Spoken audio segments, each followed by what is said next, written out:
Hello everyone, I'm Tulsi Dhimal, Assistant Professor, Sikkim Government College, Burtuk. Today we will be dealing with very famous poem by Robert Frost, Stopping by Woods on a Snowy Evening. This lecture is meant for the undergraduate students under Sikkim University. To begin with, a short introduction of Robert Frost. He is an American poet. He was born in the year 1874 in San Francisco. 4 times winner of Pulitzer Prize for Poetry. His poems are highly philosophical in nature. He deals with real-life problems of day-to-day life in a simple layman language. First, I would like to read out the lines. Stopping by woods on a snowy evening. Whose woods these are, I think I know. His house is in the village, though he will not see me stopping here to watch his hoods fill up with snow. My little horse must think it queer to stop without a farmhouse near. Between the woods and frozen lake, the darkest evening of the year. He gives his harness bells a shake to ask if there is some mistake. The only other sound is the sweep of easy wind and downy flake.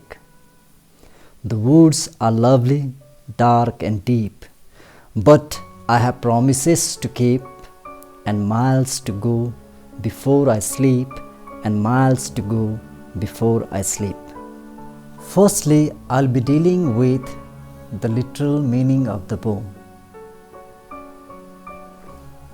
In a simpler understanding, there is a traveler riding in a horse towards uncertain destination. He says he knows the owner of that woods or a jungle, who lives in a village, and he is unaware of someone trespassing his woods. So that is what we find in first stanza. In the second stanza, the speaker assumes that his horse must be wandering. There is a word queer, which means strange or wandering.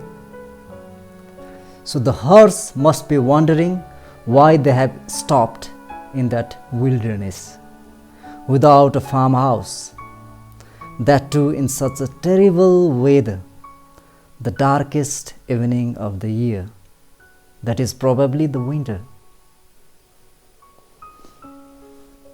In the third stanza, we find, out of utter confusion, the horse shakes his harness bells.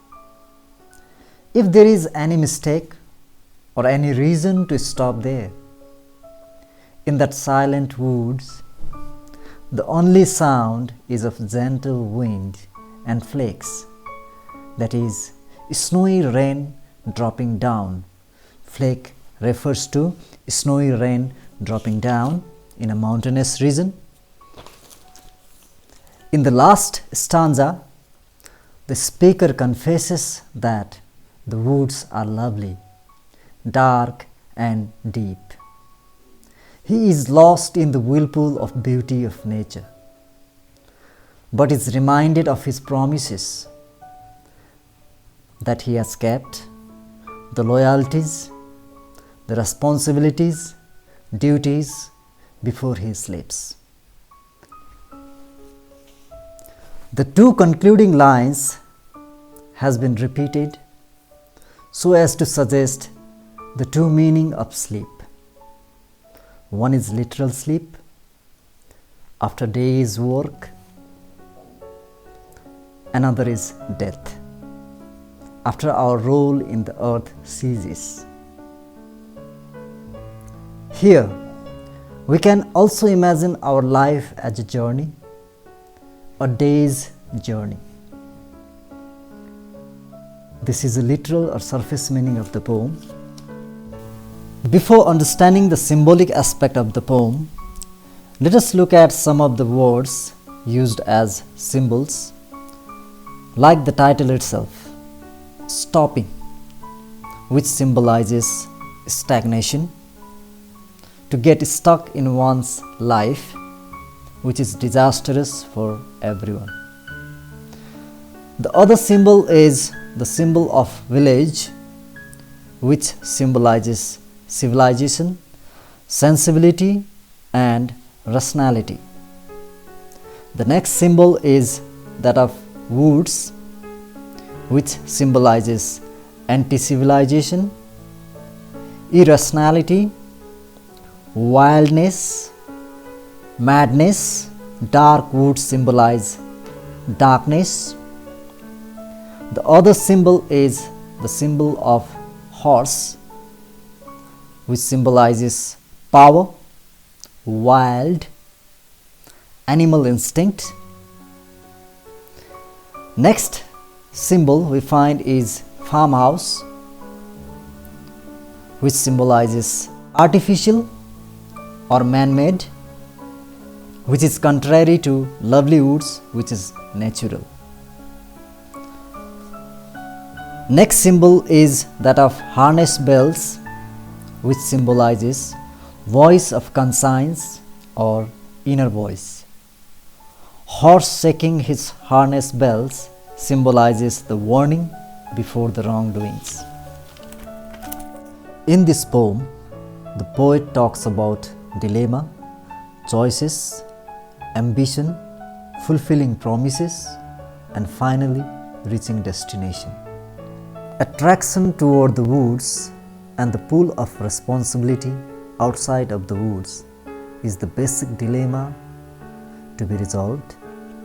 It oscillates between the two feelings, the choice to get lost or to move on.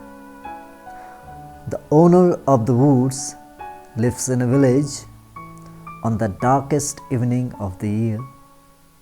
So would any sensible human be. This is where the division lies, the choice between the village or a jungle. The choice is symbolic too. Society, civilization, duty, sensibility is what the village expects from an individual. On the other side, there is a wood which is seductive, so beautiful, so wild, so irrational, yet so tempting. One may get lost like deep sleep or oblivion, nothingness. Snow falls like a blanket that covers gently like flakes. Here, many readers hear the dark undertones to this lyric, the theme of suicide, to give up, to kneel down, and ends one's life. But the very word acts as a harness bell, a survival instinct.